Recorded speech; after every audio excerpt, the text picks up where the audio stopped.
Drivers, start your engines!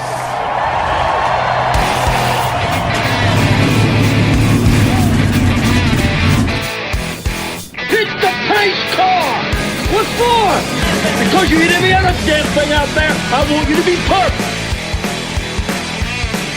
When I'm driving, I got a guy on the radio who talks to me. It's him. He talks to me. Well, I wanna be a race car driver. Pretty girls eating from my hand, yeah. Wanna live a life of fun and danger. No sweater working for the man, alright. Well, hey. Well, I wanna be a firefighter. Cool headed when the heat is on, yeah. Save my baby from the burning building. Take her home with the sleepless sun, alright. Well, No, he didn't slam you, he didn't bump you, he didn't nudge you, he rubbed you.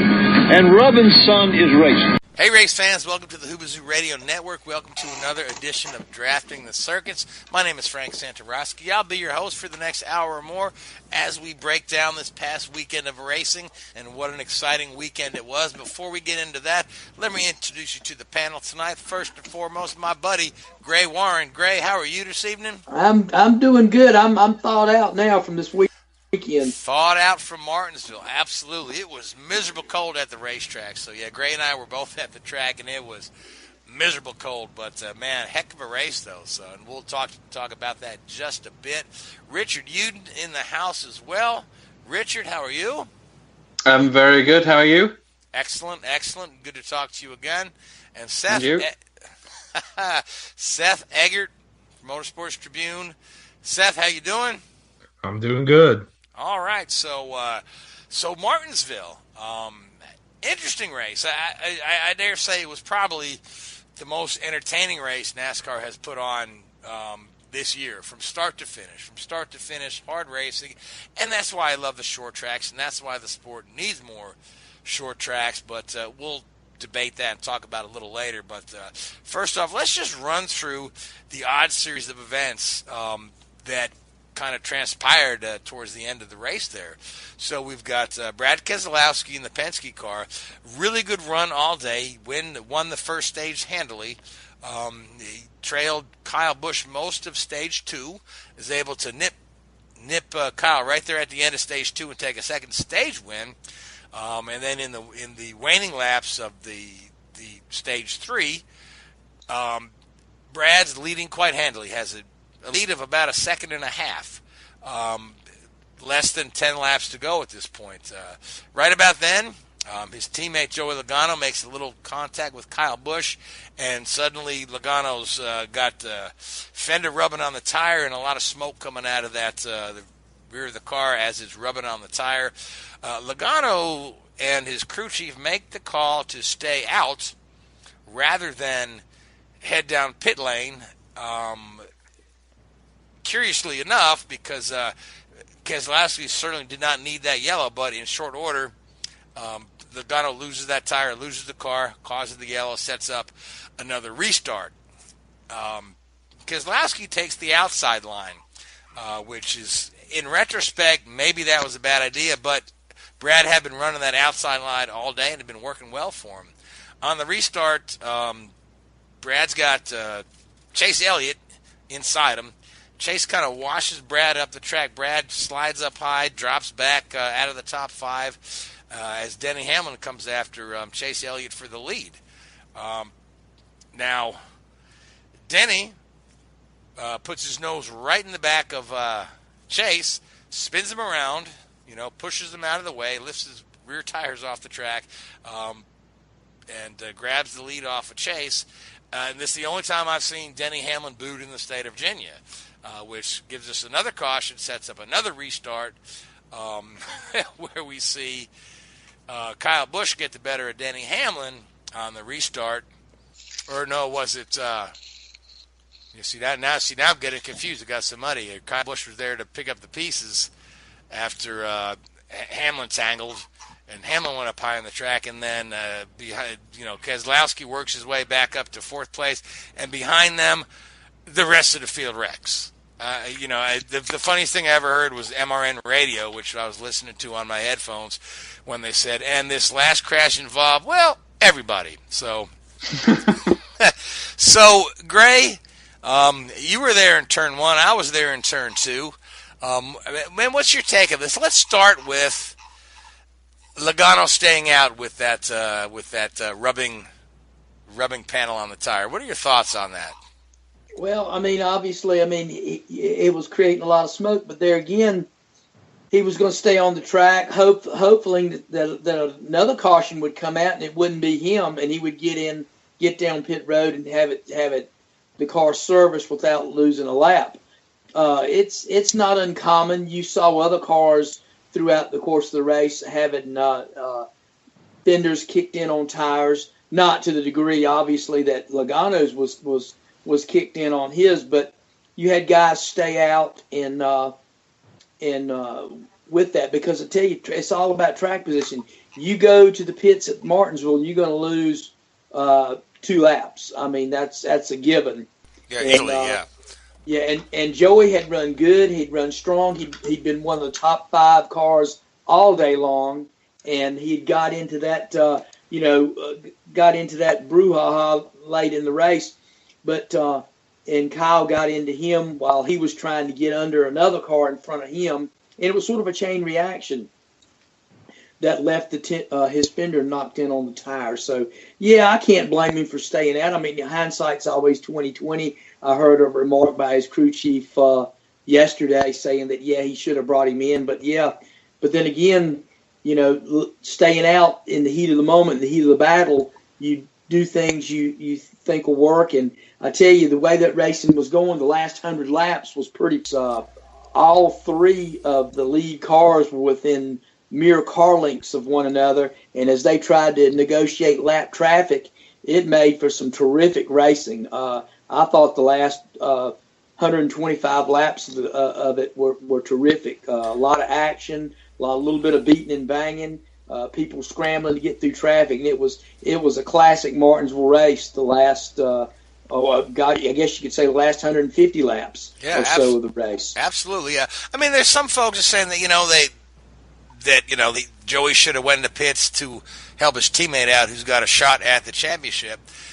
Joey, who didn't make the chase, but in my mind, had Joey gone right to the pits, somebody else would have brought out a caution. It was bound to happen either way, don't you think? Oh yeah, and I'll bring back this too. Some Carl Long brought out a caution when the 24 had a really sizable lead, and what I'm saying by a sizable lead by standards on that day, he had probably pulled out maybe a second and a half on second place, and which is not a great deal, but it's pretty comfortable for him. And then Carl Long in the 66 wrecks in turn 2, and at the time he wrecked, he was 12 laps down.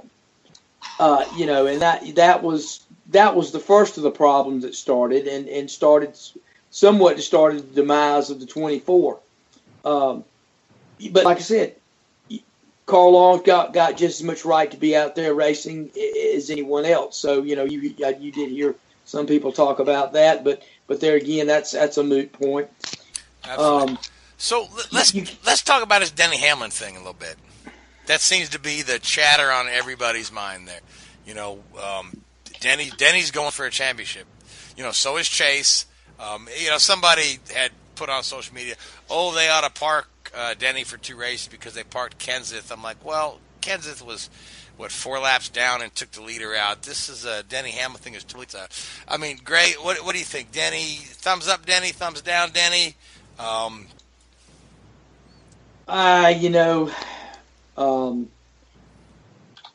hated to see it happen to Chase Elliott. I hated to see him get booted out when his first win was that close, to happening.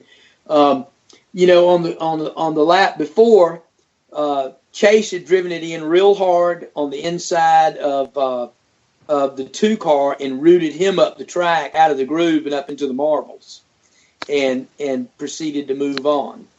And Brad wasn't really happy with that move too. So They go back down and before they can make one complete lap. Denny pulls in and pulls up on his back bumper, and he drives in hard and gets right on the bumper and pushes him up out of the groove. I think Denny intended to get under him and rough him up and push him up out of the groove. I don't think he intended for the outcome to be quite as drastic as it was and spin him completely around. I think he wanted to move him up the track instead of spinning him.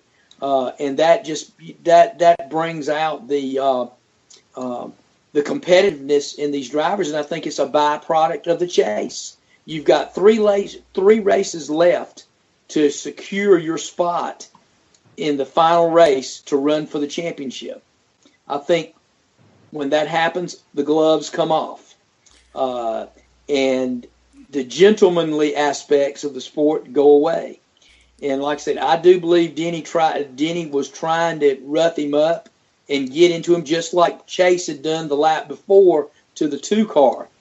I don't believe Denny wanted it to end quite that way with him spinning around backwards. I think he was probably wanting to see a little bit more like what happened on the lap previous when the car in the lead just kind of got moved up the track and out of the way. That's a little more acceptable than what happened. Absolutely. I couldn't agree with you more. I mean, those guys are gunning for a spot in that. You know, if you're not one of those 4 cars, you got no shot at the championship. Now, Seth, you want to chime in on this too as well, don't you? Yes. Now, Denny did apologize on TV to Chase and on Twitter. Yes, he exaggerated on Twitter. He said he has run nearly 10,000 races since he was 7 years old. That is an exaggeration by all means. Well, but the point is, include his Mario Kart, right? But the point is, he did apologize. Although the story he told Chase was that he had another car pushing him. He said something else on TV when he was interviewed, and then he just said he made a mistake flat out on Twitter. So basically take it as, basically your opinion, whether it was intentional, whether it wasn't intentional. There's fans that go back and forth and say one or the other. And it actually leads me to my second point. Dale Jr. on his podcast this week, they were talking about this particular subject. And Dale Jr. actually opened up saying that he has intentionally wrecked people throughout his career. And he apologized to them on the radio, the ones that he could remember. One of which easily comes to mind for most fans, or may come to mind. Kyle Busch at Richmond in 2008. First race, Junior got wrecked by Kyle. Second Richmond race, Junior wrecks Kyle. And he actually started a hashtag on Twitter, hashtag I wrecked him. I did see that. That was fun. Yeah. Say all you want about Junior. He's got a great sense of humor. And Landon Castle, Matthew Benedetto, and a few others have chimed in on there as well. So, by all means, go and check it out if you want to laugh a little bit. Yeah. All right, Gray. So, we've got Chase in the wall now. Another caution. Denny and Kyle Busch, and so take us from there. That last schmozzle at the end there, and there were some heated discussions between Mr. Ryan Blaney and Kevin Harvick as well. A couple more of our playoff contenders. Well, and I saw the deal between Ryan and Harvick and all them, and that was just, they were just reacting to, both of those cars were just reacting to what was going on around them. And I think it just made their 2 cars come together. When I look at it, I think what Harvick was a little upset about wasn't there at the end so much as he was some incidents earlier in the day when they got together on the racetrack, and the 21 car he felt was being a little bit too aggressive, trying to get around him.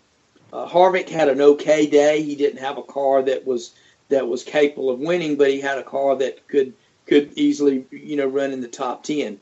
The 21 car had an exceptional car. He had a car that ran close to the top 5 most of the day.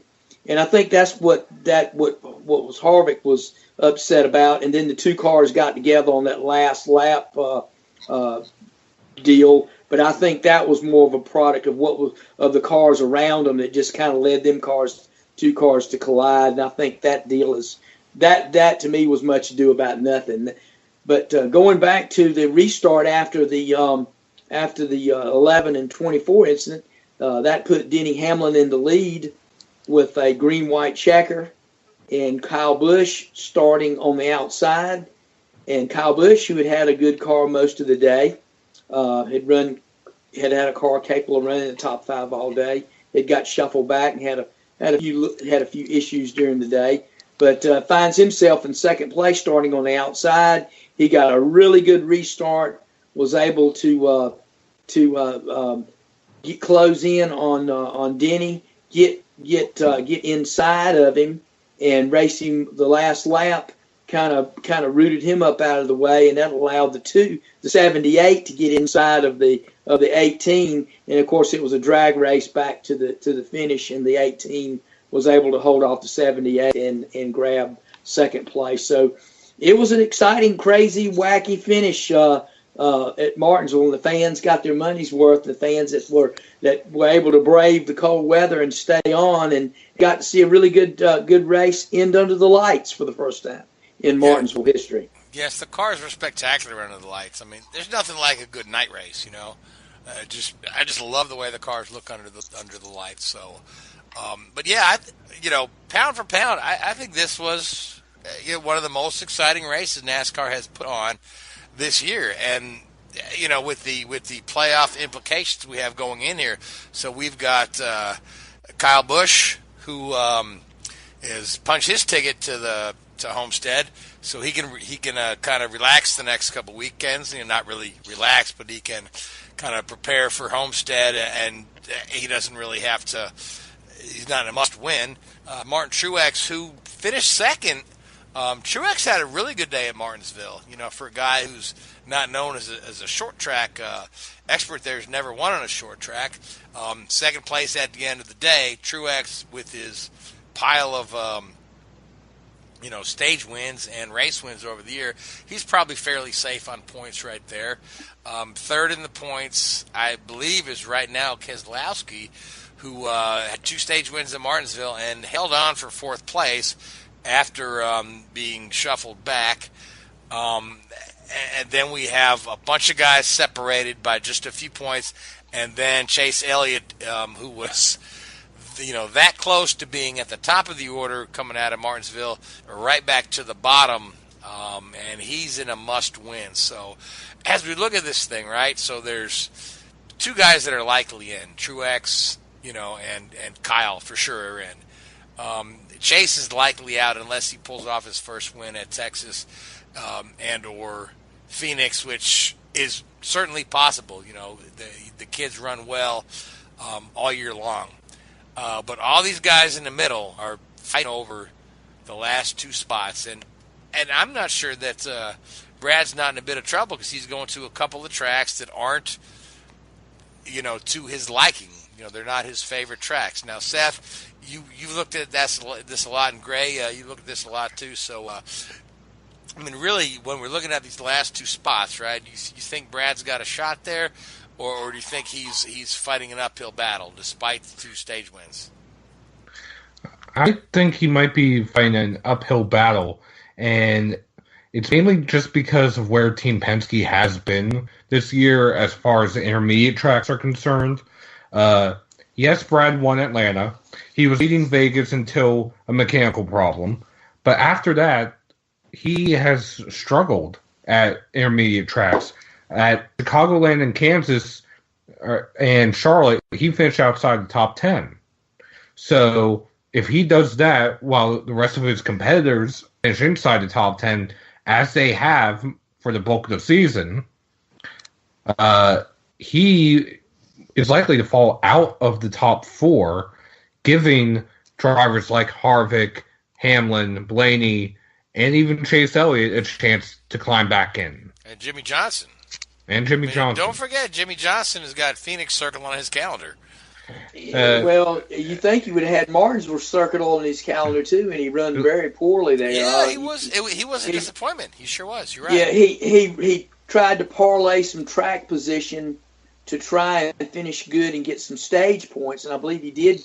He was able to garner stage points in both, or probably all three stages. But one stage we did not get points in one stage, but he parlayed some track position to get points in another stage where he did in fact lead a few laps. But going back to the Brad Keselowski thing.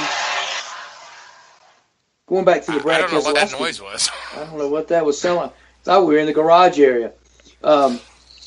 Going back to the Brad Keselowski thing and him talking about, Martinsville was a must-win for him, alluding to he doesn't like his chances going into Texas. I think there might be a little bit of gamesmanship. And granted, the two-car and the Penske organization has not been as strong on the intermediate tracks as they have been in previous years. And Brad has been one of the more outspoken guys about Toyota's dominance throughout this year. And I think part of that may be what he's looking to. But I do look for Brad to be in the game when they go to Texas, because he's close enough there that where he can smell it, he can taste it. He'll get up on the wheel, and those Penske guys will pull out some stops and gonna concede Texas to anybody. I think they'll be they'll be as competitive as they can be when they get out there. Again, we all got to look at probably Truex being the dominant car. He's been on the mile and a half this year, going out there and being the favorite going out there. But I think also Kyle Busch is going to be tough. And you'd mentioned too.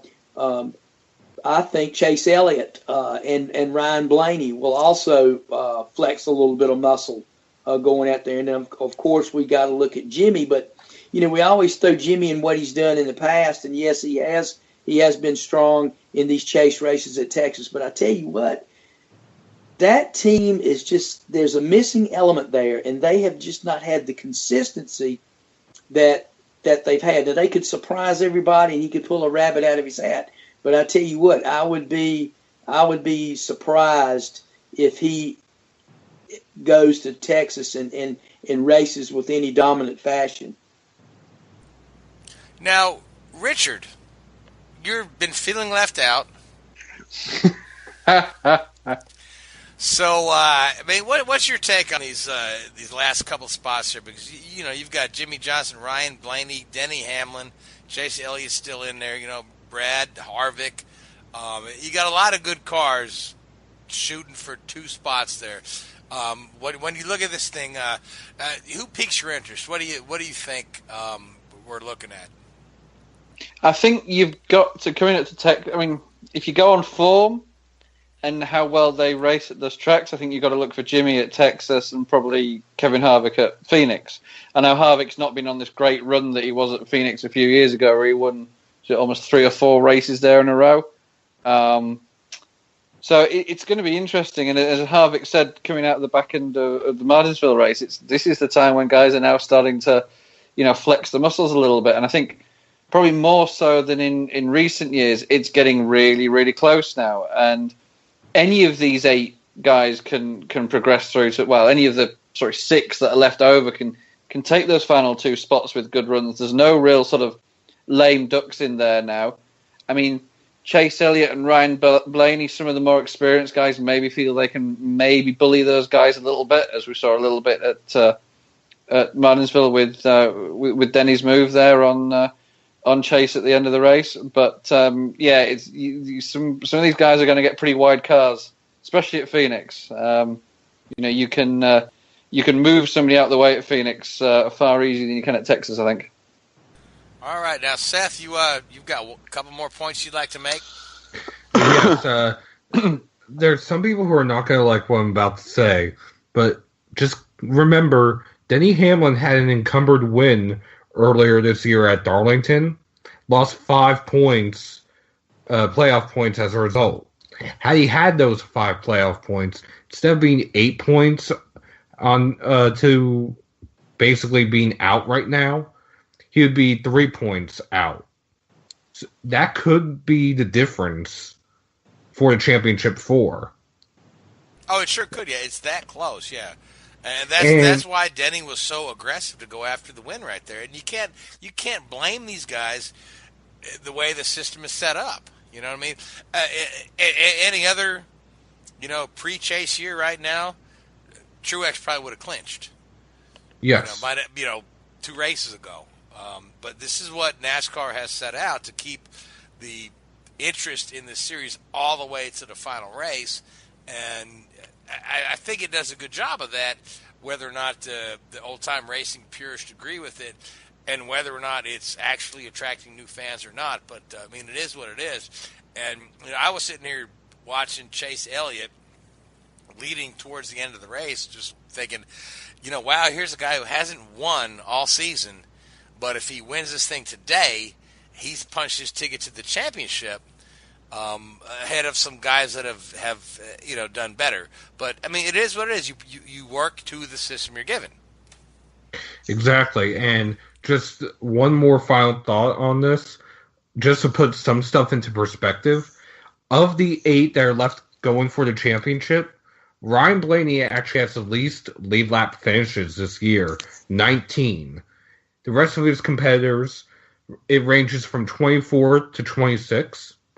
And the driver who's still in the playoffs right now, with the most races running at the finish, Denny Hamlin with 30.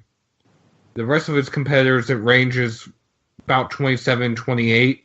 But just to put that into perspective as far as the consistency. Yeah, that's an interesting stat. Yeah, but the new system does not so much reward consistency anymore. It's kind of funny because you can realistically, win stage 1, stage 2, and then DNF, and still come out of a weekend with a pretty good points finish. That was never possible in years past. So I don't know. It is what it is. Gray, what are your thoughts on this? I want you to jump in here with us. Yeah, you with this new stage racing thing, you can make up with good stage finishes, and Blaney has been able to do that. You're right that Ryan has had a kind of up and down season. He's been aggressive. He's been taken out of races with crashes and different things. Had some bad luck at some places and been involved in some mishaps, but he's been able to recover from those poor finishes with garnering stage points. And basically, when you can finish, when you can run good in stage point, if you win a stage, you get 10 points. If you finish second, you get 9 and 8 for third, and go and so on and so forth. If you can get some decent stage finishes, you can really move your way back up in points, and that's what Ryan's been able to do this year because he's had some really. I'd like to know how many. I guess he went into. I'd like to know how many stage points he had going into the to the playoffs. He had to be in pretty decent shape when you consider that. I guess we all know Ryan Truex pretty much ran away with that, but there again, Kyle Larson padded his points with decent stage finishes. So did Keselowski, and I believe Ryan was in pretty decent shape there as well. Seth might have that information. Sure. I'm actually looking at the playoff points right now. I know Blaney has won one stage since the beginning of the playoffs. He entered the playoffs with 8 playoff points. Right, but what I'm talking about, he helped himself before the playoffs started in his points battle by finishing decent in the stages. How many does it break it down by how many stage points he got during the regular season? Do they have a breakdown on that? I haven't seen that anywhere. I know. I'm sure that statistic exists. It probably exists somewhere. I haven't found it as of yet. Yeah. But I can tell you that the top 16 drivers, of them, there was only one driver who hadn't earned any stage points. And when I say stage points, I mean playoff points in this case, and that was Jamie McMurray.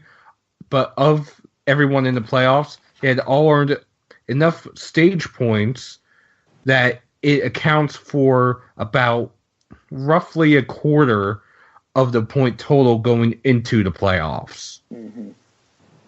Yeah, and that's the neat thing with this stage thing. It was designed to be able to create hard racing, and if you did suffer some bad luck and you had several poor finishes in some races, you could, by virtue of racing hard, you could gain some of that loss back by gaining the extra points,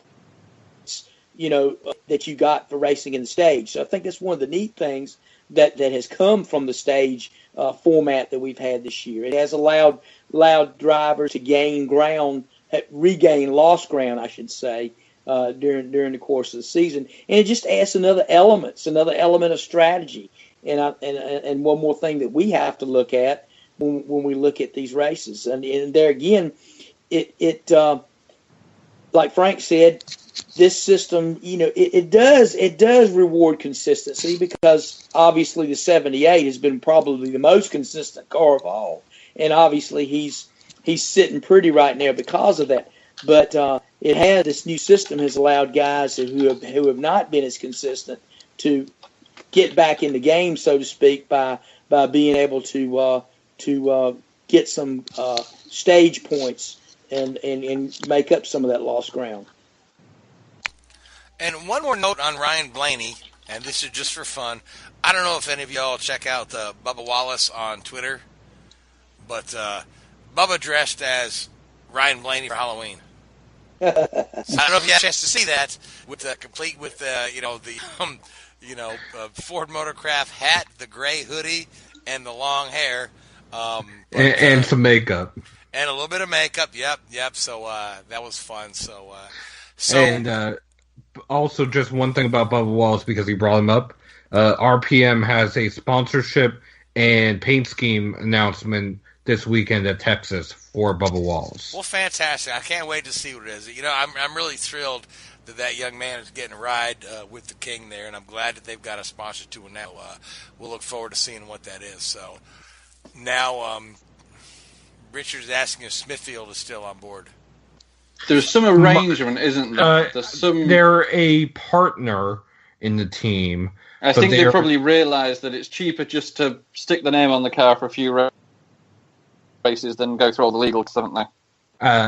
I'm not entirely sure what the arrangement is. I know they reached a truce, so to speak, in their words. I have heard. I've heard the term severance used in every kind of thing too. But there has been some part of it, and there is some Smithfield money that will go Richard Petty Motorsports' way next year to help field that car. But one thing I do know is the sponsorship announcement on Friday, from what I've been told, is not Domino's. So anyone who's thinking that's Domino's because Bubba Wallace is still trying to court them, for now, it is not Domino's. Well, and that being, of course, because Bubba was openly courting Domino's as a... He's still trying. He also posted a video last night of a trick-or-treater, or as he called him, a trick-or-treater, that was delivering Domino's pizza. Yeah, I saw that. Yep. And I mean, maybe they should go after Papa John's pizza, because Papa John's evidently is a little unhappy with the NFL right now and looking to pull some sponsorship money away from the NFL. So, maybe next time you run into Bubba, you could say, hey, hit old, Papa Schnatter up. So, but Gray, anything else out of Martinsville we want to chat about before we go on to previewing Texas? And I know, Seth, we want to talk about the truck race before we move on. No, I mean, I was pleased with the show. I hate the weather turned out like it did. Of course, we could never do anything about the weather with the weather. I think the walk-up crowd probably was hurt a little bit by it. It was a decent crowd there. It was a decent crowd, yeah. At the beginning of the race, I think the cold weather as the race went on. I mean, I looked over toward turn 2 with about 200 laps to go, and it had thinned out a little bit. But that wind was brutal, and you can attest to that up there. But I was hitting there. Yeah, turn 2 is the section where you can turn 2, and then the other section over between 3 and 4 are the sections where they sell the youth and children tickets. There were a lot of people with kids that were just packing them up and taking them home because. Well, that was right in the teeth of the wind. The wind blew right directly, and if you were sitting in turn 2, the wind was blowing in your face, right. And the big flag was sticking straight out all day. So, yeah, it was. Trust me, I know. I was sitting there. It was pretty bad, but yeah, I was pleased.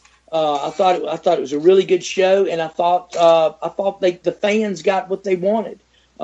And I think it was a good race in the fact that it's been talked about a lot this week, and there's no such thing as bad publicity.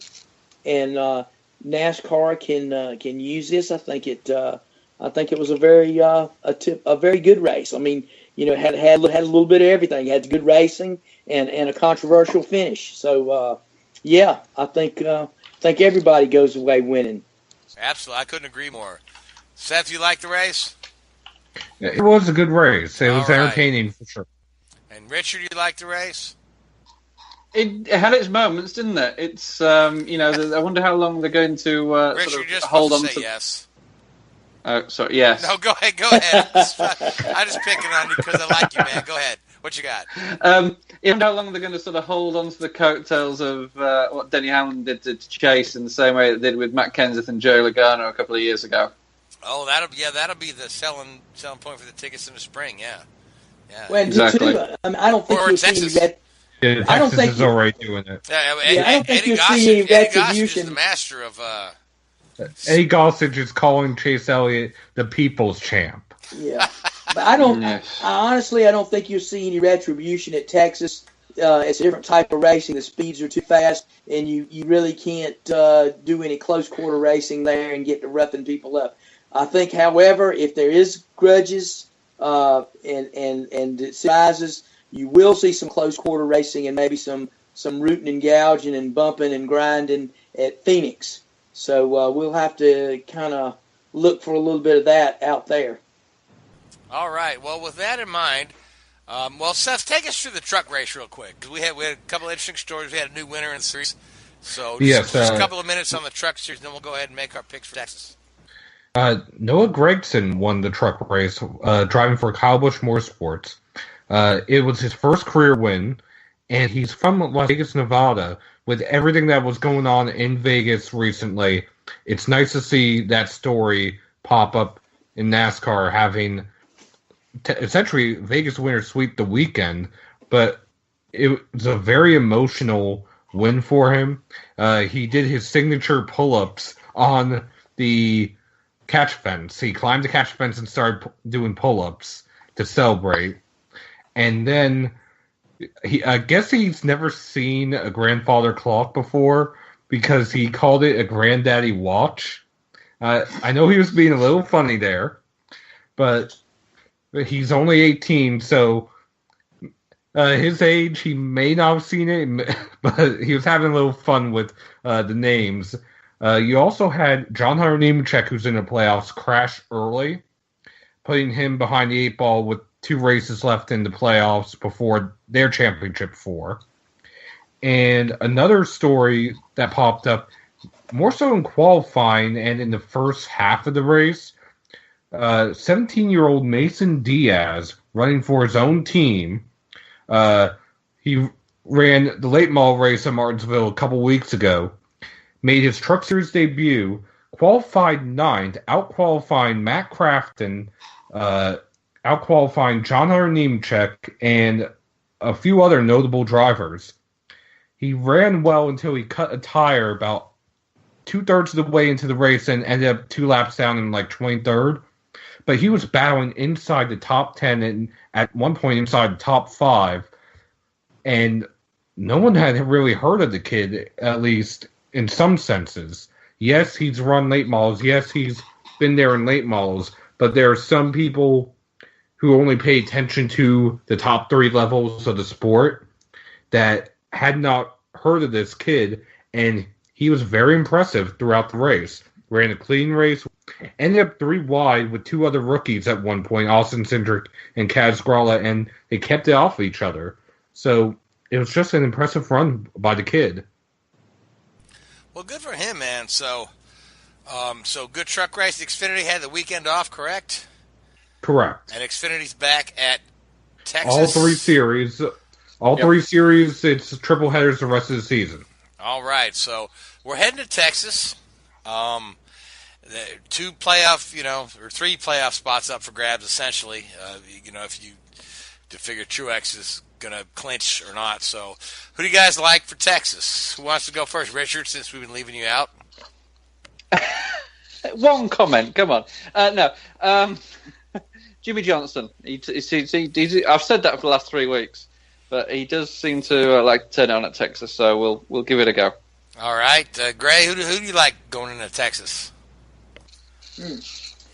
I'm going to go back maybe to look and how some people ran at Charlotte a few weeks back. I'm going to say Kevin Harvick. He had a good run going at Charlotte. I'm going to say he prevails at Texas. All right, that's a good pick. Yep. Now, Seth, who do you like for Texas? Well, I'm going to go with one of the obvious choices, and if he wins Texas or finishes inside the top 5 at Texas and at Homestead, he'll have a new record for average finish at 1.5-mile tracks. I'm going to go with Martin Truex Jr. I think he's going to continue being the winningest driver this year. I can dig it. I mean, he's to me he's the odds-on favorite. I'm just trying to be devil's advocate. Yeah, you can't go wrong picking Truex this year. So, anybody but him wins the championship, it'll be a travesty. But I'm going to go with my heart rather than my head and say that Keselowski squeezes out a win in Texas, even though it's not one of his best tracks. But I think he's going to take that, what he came into Martinsville with that must-win attitude, take that right to Texas and win the thing. And, with or without Joey helping him. So, so with that being said, there was a Formula One race this weekend in Mexico, and we crowned a champion. So, Richard, take us through the Formula One race in Mexico briefly. Yeah, it was. It was never really in doubt. As soon as we'd realised that Vettel had suffered damage on that start instance where he got together with Hamilton, so Hamilton cut his tyre after contacting Vettel's front wing end plate coming into exit of turn 2, entry of turn 3. It's sort of, it's impressive to watch Vettel and Hamilton drive back through the field, but with Vettel being down there, it was never really going to fall into Vettel was never going to be in a position to win the race. Verstappen drove a fantastic race. He dominated the race there, and some interesting comments from Lewis post-race is that he sees Verstappen as the guy that's going to make him raise his game throughout, in the years to come. Verstappen seems to be one of those guys that can push the car a little bit harder and a little bit further than a lot of the guys, which I guess is the differential between, the good, solid drivers. Dare I highlight guys like maybe Valtteri Bottas in that group, and Perez and Hülkenberg and guys like that, guys who can race at a very, very high level. But then you have the Alonsos, the Hamiltons, the Vettels, the Verstappens that can push it to the next level. And for once, Mexico was a real tease, if you like, for what Formula One could be like. If all the teams get everything together, you had 4 manufacturers up there who could really compete. The Ferrari were up there, Mercedes, Red Bull, and you started to see I want to say, well, maybe not 4, maybe 3.5. You know, some of the, you know, you can quite easily see a Force India push in there, and it gives hope to McLaren to see the Renault actually win a race at a circuit that you wouldn't necessarily expect them to, because at such high altitude it puts stress on the engines, and you saw it with actually both the Toro Rosso suffer from engine issues. And on top of all of that, as you mentioned, we did crown a champion. Unfortunately, it become a little bit of an anticlimax over the last few weeks, and it pretty much became expected, unless something catastrophic happened to Lewis, that he would wrap the championship up. Almost did. You can question Lewis at the start of the race there, getting a little bit aggressive, and maybe that wasn't the way to do it. But Lewis said before the race that he wanted to win the championship with a win on the top step of the podium. Didn't get his own way with that one, which was, I guess you can consider a shame from his perspective. But you know, did give Max an opportunity to show what he's capable of. And in other Formula One news, especially, there's been a lot of talk this week between the FIA, Liberty, media owners of Formula One, and the teams and the engine manufacturers on an engine package post 2021, where they want to strip back some of the extremely expensive technologies that they have in the engine package now, and go to a simpler engine, still based around the concept of the V6 turbo style engine, but removing a lot of these highly expensive electric motors that drive the turbo in there, which will encourage some of the manufacturers potentially to come into the sport and breathe some new life into this perceived Mercedes dominance. Hopefully it'll do that. I think it's good for the sport to have more teams involved and more exposure. You know, Aston Martin are very interested in coming back or coming into the sport as a new brand, whether that's in conjunction with Red Bull, which is the rumoured setup, or if that's on their own back as an independent engine supplier. We'll have to wait to see. But the more people that get involved, the better on that front. Absolutely. Now, let's go back to Lewis Hamilton, because I know, Richard, you're a huge fan. So there's been a lot of talk. Now, Lewis is now a 4-time world champion. And that puts him in very rare company. Mm-hmm. I mean, you're talking, he's right up there with Vettel, Prost, Fangio, and Schumacher are the only guys with more than 3, unless I've missed one. Now, there's a little bit of backlash because, unlike you, who's a huge Lewis Hamilton fan, other folks don't think as much of him. I'm just messing with you, Richard. But now, a couple of guys have. Alan Prost had. They had asked him, "Do you think, Hamilton will eventually eclipse the 7 championship record that Michael Schumacher set?" And he says, absolutely ridiculous, absolutely impossible. Jackie Stewart was asked if Lewis Hamilton should now be knighted. We know Jackie Stewart is knighted, Sir Jackie, and he said absolutely not. A sportsman should not be knighted for his ability on the track, but rather for a combination of a lot of things. So there's a lot of backlash from Hamilton haters out there. And, is this, as I look at this thing, right, you look at Hamilton, he's had nothing but the best equipment his entire career. Even as a rookie in 2007, he was dropped into McLaren when McLaren was at the top of their game. It took him 1 year to win his first championship. And then when McLaren started falling, he moved to Mercedes. Mercedes at the top of the game. But some of these other cats with the multiple championships, namely Alan Prost, he was with McLaren when they were at the top of their game. There was a season right there where between Prost and his teammate Senna, they won 15 of the 16 rounds. Michael Schumacher, his years with Ferrari was certainly the top manufacturer at the time.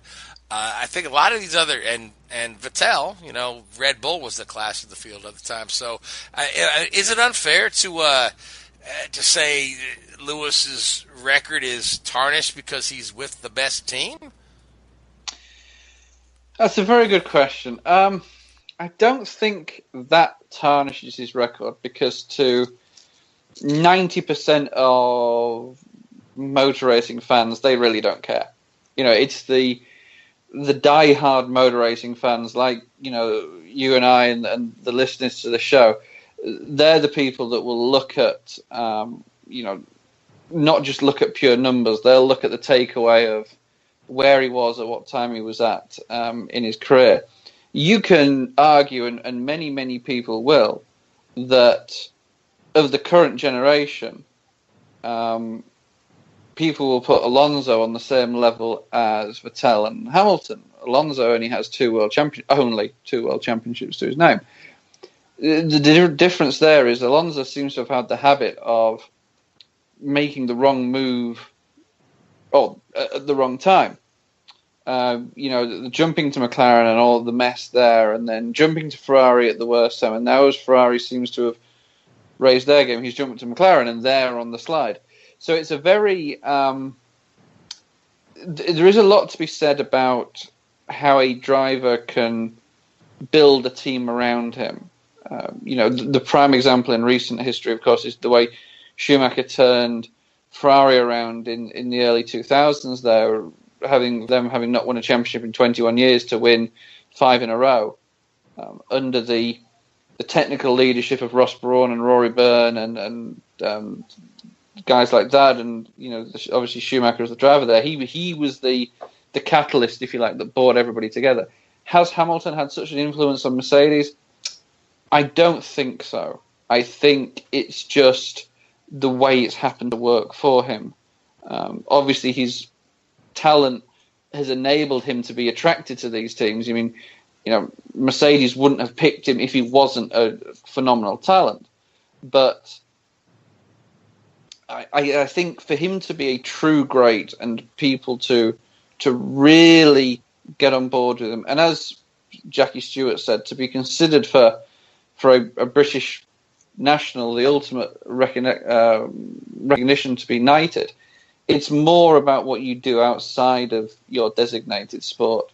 Jackie Stewart had done a huge amount for road safety and safety in motorsport, so that's where his recognition comes. Lewis, I mean, he doesn't even live in the UK. He's openly distanced himself from being in the UK. He's done absolutely nothing for British endeavours in the world, should we say.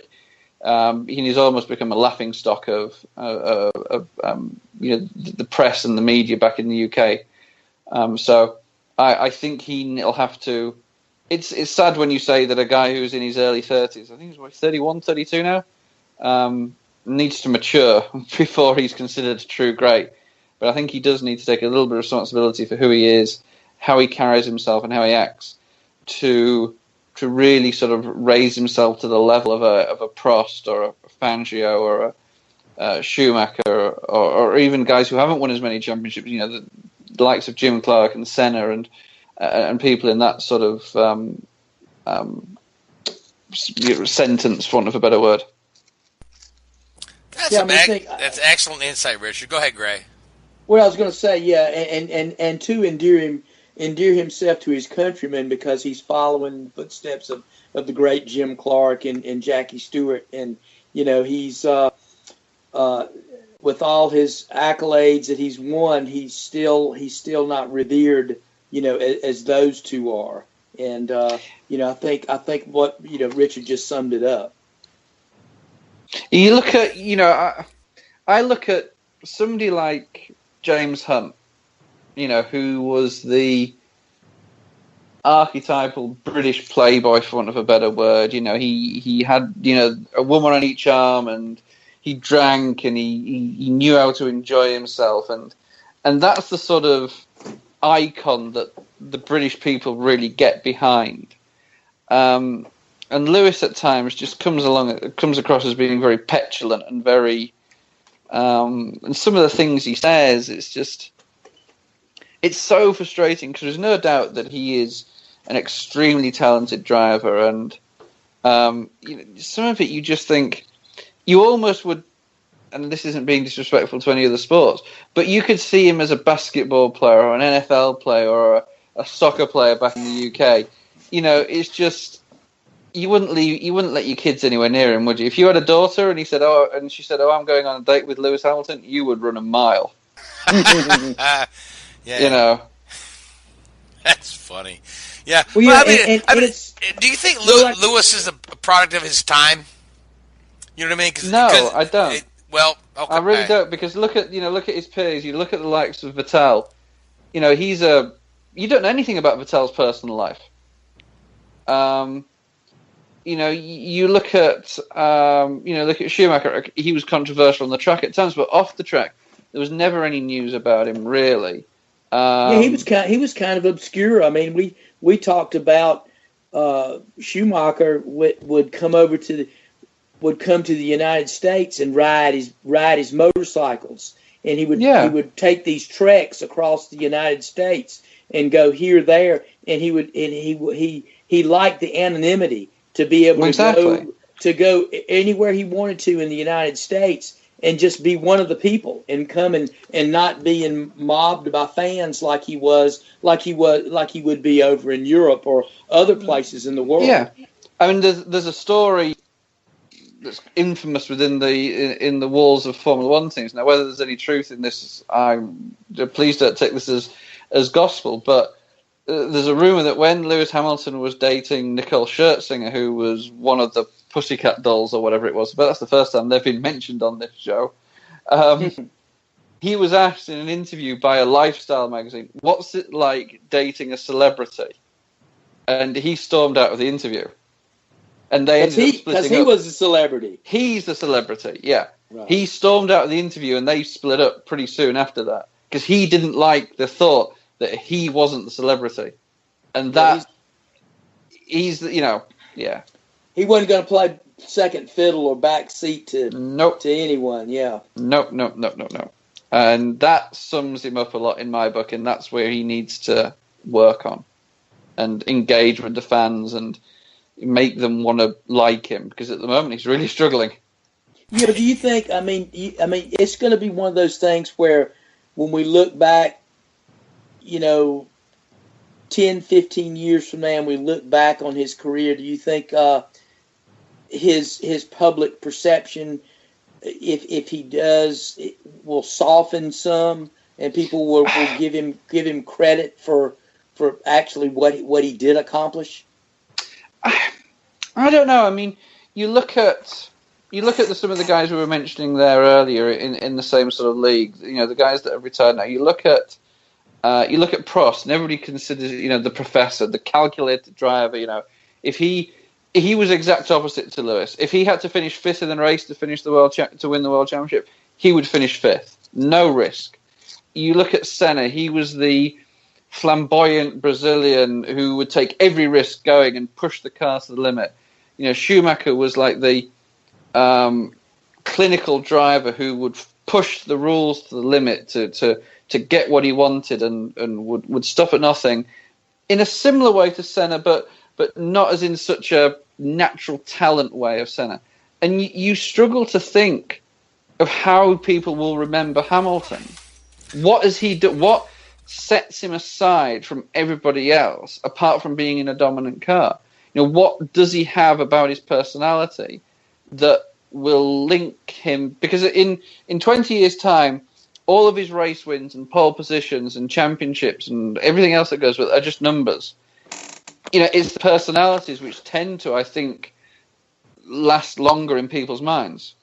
Yeah, but if you look, like I said, I want to go back to this about Lewis being a product of his time, right? If you look at all these professional athletes, they're all active on Twitter. You know what I mean? They're all getting their, you said we didn't know anything about Schumacher's personal life. Well, they didn't have Twitter back then. They didn't have this outlet to kind of spew your life onto everybody, and to put it out there, and say, hey, I'm hanging out with Ice-T tonight, I'm doing this.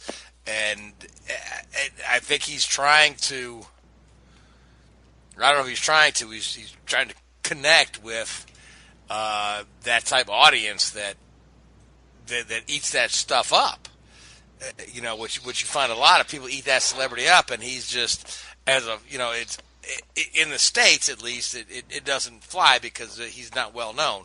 But if it's a football player doing this or whatnot, that's all well and good. That's fun, yeah. So I don't know But the interesting thing that I know we want to sort of wrap this up and move on a little bit, but you say that that's what people do, and I get that to a certain extent, but that's not what race drivers do. Racing drivers are on another level, and this isn't being disrespectful to any other athletes and any other sports stars, but if you are a racing driver, they tend to typically be able to carry themselves that little bit better, and they have a bit more about them.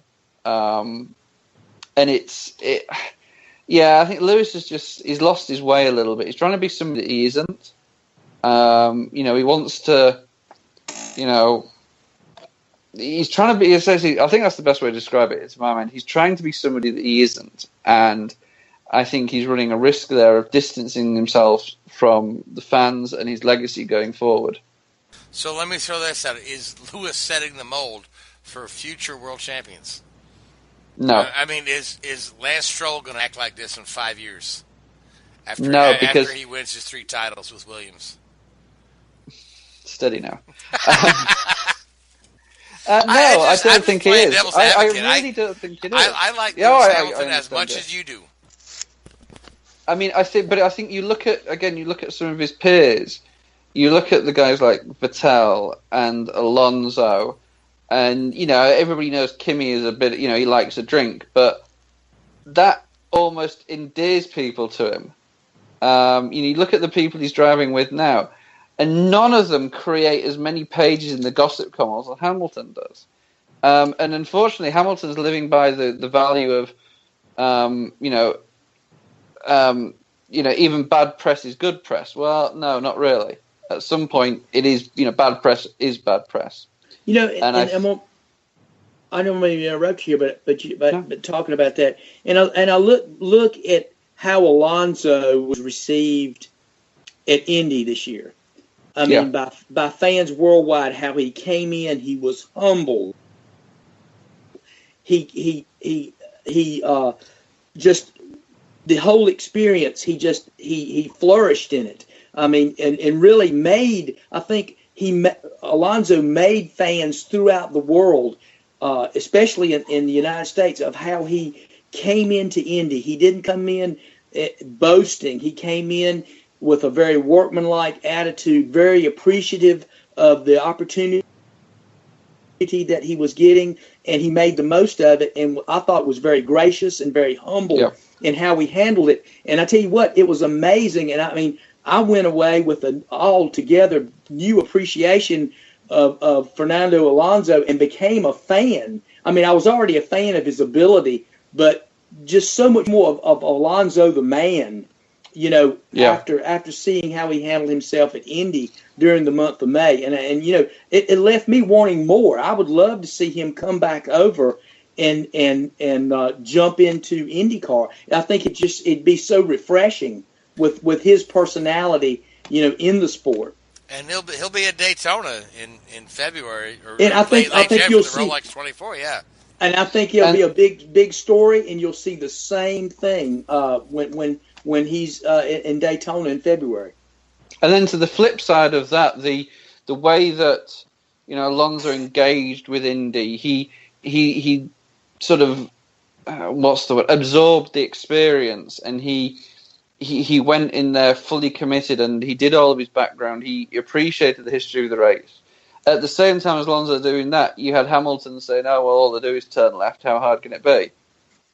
And true, he did. And by doing those things, he gained the respect of hugely everybody in the field. The fellow drivers, they went away in awe of his ability. Of that, and I think it speaks so much for the man, and that's why I think it's been, I for one have always wished that Alonso was in a better ride. Yeah, I mean there was no arrogance there. There was no, concept of, well, I'm a Formula One driver, so I'm better than you guys. You know, he sat down and he talked with, the Andretti teammates that he was set up with. He learned from them. He engaged with them. He became part of the team. He paid his dues.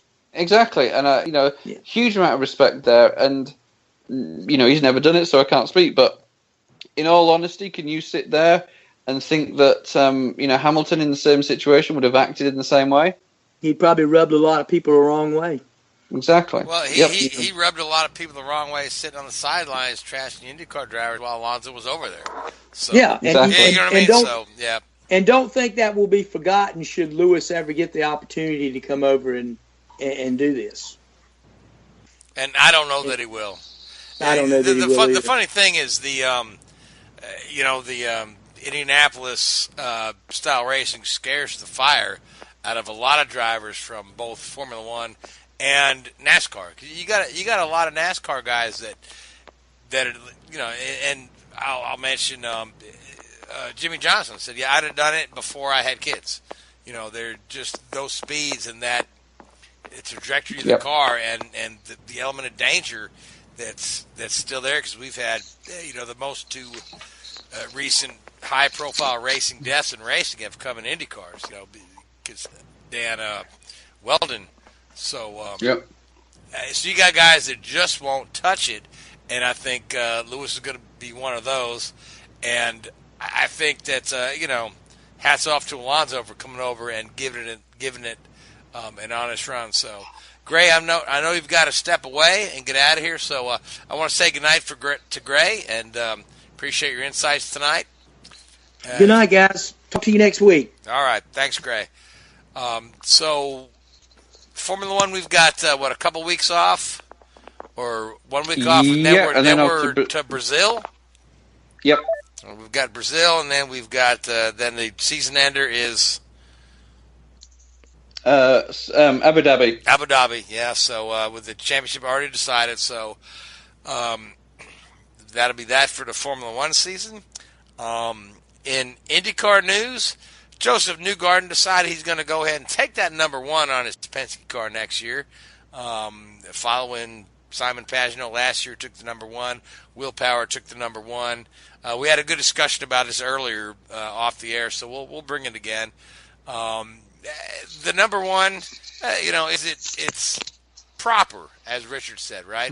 I agree. It's proper to have the champion run the number one the next year. That goes back to Formula One. And now IndyCar has that you can run it if you want to. The funny thing is the guys that have chosen not to run the number one, Dario Franchitti, for instance, Scott Dixon, for instance, are the guys that won multiple championships.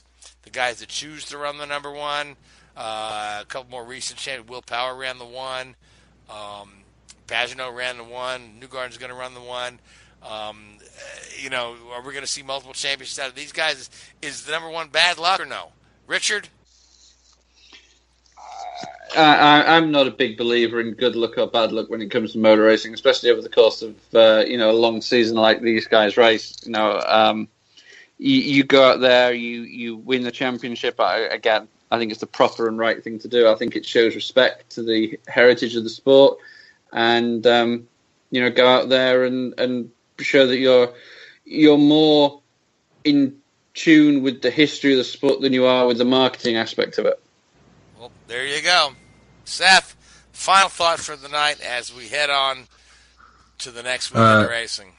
I have two quick final thoughts. Yep. First off, for the truck series, Austin Wayne Self will be running full-time next year for Nice Motorsports, and Matt Crafton will be returning to ThorSport Racing. In the Xfinity series, the Aero restrictor plate package that they ran at Indianapolis Motor Speedway will return next year for Indianapolis Motor Speedway, Pocono Raceway, and Michigan Speedway. So that's essentially extensive amount of plate races. It essentially creates from 3 restrictor plate races last year, 4 this year, to 6 next year. Although at Indy and more than likely at Pocono, they won't be able to run full throttle throughout the entire track. Michigan with Ty Banks. They may have pack racing like Daytona, like Talladega, but until we get there, it's still an unknown. Okay, well, we'll have to see how that all works out. So, now, Richard, final thought for the night? And you've said all the bad stuff you can about Lewis Hamilton, so you might as well just... Oh, I was going to have another go at him then. Oh, go ahead, man. Stick it to him good. It was just, for the first time in a long, long time, the most underwhelming champion in Formula One. Take out all of the personal attacks on him. No, so the personal sort of way the way you can rub people up the wrong way. It was just, it lost its way a little bit there, the championship towards the end of the season when, Ferrari started to have their issues. Now, I still firmly believe that even if Vettel hadn't had those issues in sort of the back end of the middle third of the season there, Hamilton would have still won. But it was a shame that we didn't get to see the fight that it could have been going towards the end of the season. And you've now got two races that are just going to be a bit of a parade, and you wonder what antics Hamilton will get up to, really. He'll probably get his dog to drive the car or something for one of the races. I don't know. Well, there was that guy back in NASCAR. Was it used to have the Joe Flock had the monkey in the car? Seth, who was the guy that used to drive with a monkey in his car? Flacco? Called the monkey Jocko Flacco? It was either Jim Flock or Tim Flock. Tim Flock. Tim Flock had a monkey in his car till NASCAR finally said, "Hey, monkey in a car is bad." It wasn't NASCAR. It was the monkey got out of its seatbelt and was messing with it on the green. I mean, you know what? We just don't have stuff like that in racing anymore. What we have is Lewis Hamilton on Twitter. I mean, that the thing is, that would be funny if it wasn't true. And in a way, the fact it is true makes it even funnier. But then, to the same extent, the fact it's true makes it really sad. Okay. I don't know why it's sad. I do know why it's funny, though. Because it's just... how? Why? Who thought at any point in time was that a good idea? Because he had a pet monkey and he wanted his monkey to race with him. But I've got a pet goldfish. I don't take it to work with me every day. Oh, Richard, it was the 1950s. It was the post-World War II era. People were trying new things. So, all right, we're getting a little nutty tonight. So I'll just give you my final thought. Hanging out at Martinsville this weekend, even though it was miserably cold. Man, that was pretty much the best NASCAR race I've seen this year. We need the short tracks on the schedule. We need the short tracks in the playoffs. We could use a few more short tracks on the schedule. I know that's not going to happen, but my God, I love the short tracks. So, with that being said, I want to thank you, Seth. I want to thank you, Richard. Had a great time conversing with you tonight. Gray has stepped away for the evening. I want to thank you, Gray. I always enjoy your insights. So, until next week, guys, you're listening to Drafting the Circus on the Whoobazoo Radio Network. Good night. WHOOBAZOO, that's Whoobazoo.com. Enter website, enter website, enter website, enter website.